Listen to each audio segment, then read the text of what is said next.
السلام علیکم ورحمۃ اللہ وبرکاتہ۔ بعض لوگوں کو آپ نے دیکھا ہوگا فجر کی نماز میں جب نماز قائم ہو چکی ہوتی ہے، امام نماز پڑھا رہے ہوتے ہیں تو کچھ لوگ پچھلی صفوں کے اندر سنتیں پڑھ رہے ہوتے ہیں۔ کیا ان کا یہ عمل صحیح ہے؟ تو حدیث کی روشنی میں ان کا یہ عمل باطل ہے۔ اس کی دلیل کیا ہے؟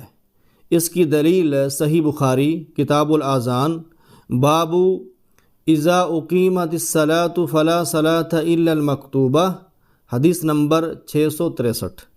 امام بخاری رحمہ اللہ حدیث لائے ہیں مالک بن بحینہ رضی اللہ تعالیٰ عنہ سے کہ رسول اللہ صلی اللہ علیہ وسلم نے ایک شخص کو دیکھا قد اقیمت الصلاۃ یصلی رکعتین، کہ جب اقامت ہو چکی تھی تو وہ شخص 2 رکعتیں پڑھ رہا تھا۔